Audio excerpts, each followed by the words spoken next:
Neće im faliti dlaka s glave, rekao je sin vlasnika lokalne pumpe u Grebencu roditeljima trojice dečaka koji su prethodnog dana iz nje ukrali 4 soka i 9.000 dinara. Kućama su se vratili ošišani i prebijeni. On je došao tu i je rekao da se izvinjavamo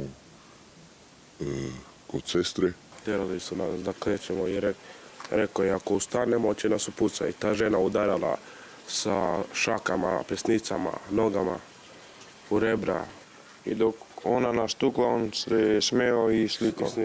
Smejao se, kažu, i kada su ih iz nepoznate kuće u kojoj su ih tukli doveli ispred pumpe i naterali da šišaju jedan drugog. Kad smo krenuli pored benzinske da šišamo, tu nam negde odupljaju nam preko bolje da šišamo nego da osjećamo. Tada nije snimao, ali je sve vreme sa nekim razgovarao telefonom. Kako je rekao? Mora da ih obiležimo. Da, kao da nas obileži, kao upali smo u pumpu, da se šišamo sami na ćelave.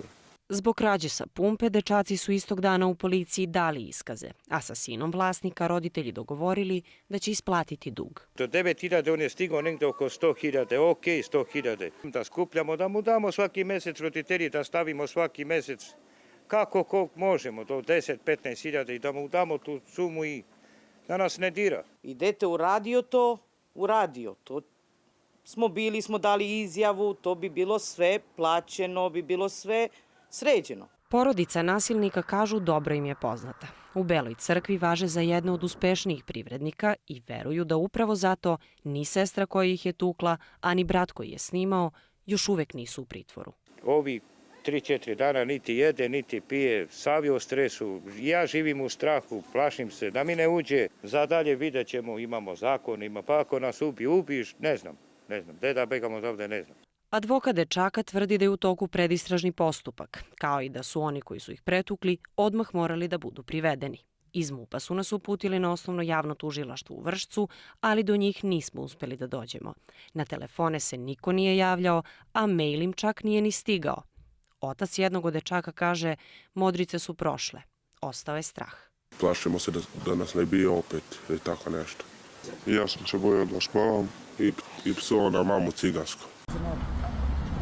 Još jedan mali dodatak.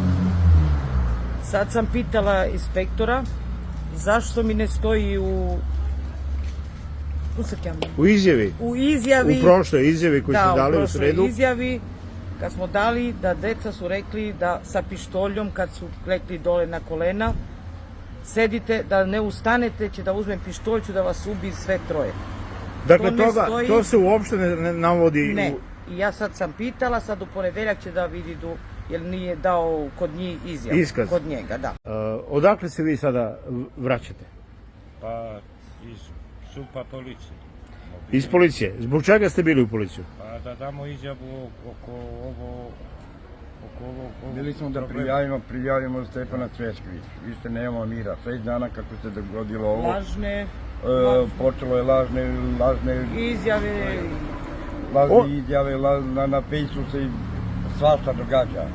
Znači, spinuje, bili ste u stvari da ga prijavite za maltretiranje, za proganjanje i za spinovanje istine, za laž, za sve što objavljuje, dakle sve je čista i laž. Sve je čista laž, jeste. Kako su vas izvolili? Mi nemamo od onda 6 dana kako do dan danas, mi nemamo mira, nemamo slah, ni ja, ni moja djeca, ni ovi ljudi što su pored mene. Znači, stvarno ne znam gdje mi je glava više, niti radim, niti pijem, niti jedem, ne znam. Ovo je katastrofa, što su oni uradili, koje lažne komentare daju, da to je nešto nenormalno. To je jednostavno proganjanje, ono vas jednostavno proganja. Sve, a mene dovodi na pomisao da ne biste vi počinili neko delo koje on priželjkuje, da se okupi ceo Grebenac u jedan autobus i da ga potražite, da ga pitate u čemu je problem. Jeste, baš tako. Baš tako, jeste tako.